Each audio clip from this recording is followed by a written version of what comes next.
On behalf of freebets.com, I'm delighted to be joined by former Southampton and England star Matt Le Tissier as we look to preview the top games this weekend.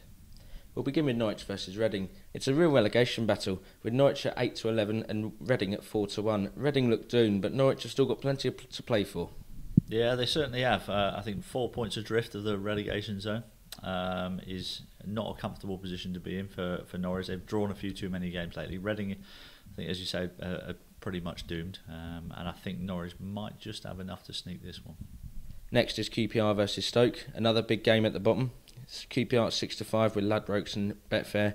Stoke 12 to 5 with Boyle Sports and 888 Sport. Stoke can't seem to win, but QPR, they really need to win, don't they? Well, they certainly do, to have any lingering hopes of staying up. I mean, personally, I think they're gone as well alongside Reading, but I think there might be a little bit of fight left in them, and the run that Stoke are on at the moment, they've been pretty poor away from home. At 6 to 5, I think those odds are pretty generous on QPR winning this game, so I'd go for the home side in this one. And they've certainly got a goal scorer in like Remy, who's 4 to 1 to get the first goal on Saturday. Yeah, I mean, that's pretty generous given the fact that he's been in decent form. I mean, I think if anybody is going to score in that QPR side, it's going to be him. So 4 to 1, I wouldn't mind having a few quid on that. It's Paolo Di Canio's first home game at the Stadium of Light as his team Sunderland face Everton. 11 to 5 on a Black Cats win, whereas Everton to come away with the points is 5 to 4. What way is this going to go then, Matt? Well, one thing's for sure, the result last weekend at Newcastle means Di Canio will get a good reception today from the home fans. Incredible result, really, and giving them a real chance of staying up now. A lot of people have written them off at that point, but this is a tougher game for me against Everton, who are still playing. You know, I don't think they'll reach the top 4, but they've got Liverpool 6 points behind them in the table, and I think it's very important to them that they finish above Liverpool, and I think that would just be enough motivation for them to pip Sunderland in this one. So Everton at 5 to 4 is decent odds for me. Next is West Ham versus Wigan. The Hammers good at home. Wigan, we all know they come good at this stage of the season, don't we, Matt? They certainly do, and you know, the experience that they've gained over the last few years, I think, will help them enormously going into this little run-in. And this one for me, although West Ham, you know, had a great result against Manchester United in the week at home, that may have taken a bit out of them. And I think Wigan here at 5 to 2 is not a bad price. I may err on the side of Wigan as a double chance result, but certainly 5 to 2 does appeal as the away side.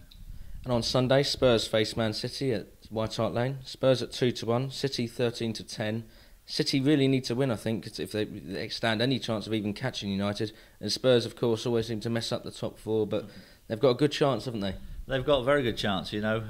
I think this is probably the toughest game. They do play Chelsea as well, which is going to be a real crunch game, but I'm not sure if they've got enough to beat Manchester City. A lot will depend on whether Bale and Lennon and Defoe are all fit. That will give them a better chance. But for me, I think this one may have draw written all over it. And of course, Emmanuel Adebayor goes back to his old club, doesn't he? And you know, he'll be looking to maybe get on the score sheet. He's 7 to 1 to get the first goal. Yeah, he's not been in great form this season, and that's reflected, I think, in the odds of 7 to 1 for a centre forward. That's quite generous for a centre forward to be the first goal scorer these days. I think if Lennon and Bale and Defoe are all fit, those guys are probably more likely than him to score.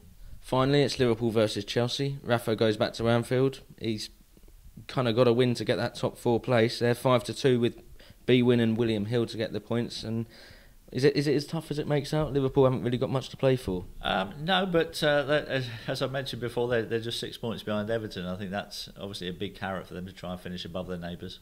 So I don't think there'll be any slacking off from Liverpool's part.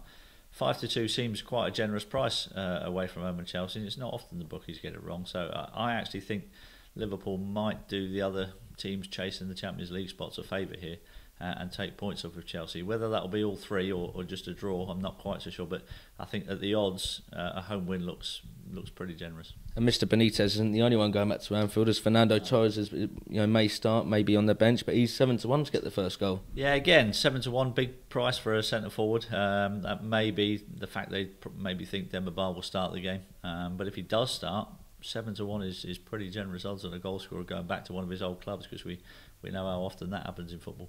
Well, there we have it. Matt's had his say. Now go and have yours and visit freebets.com for all the best prices from all the bookmakers.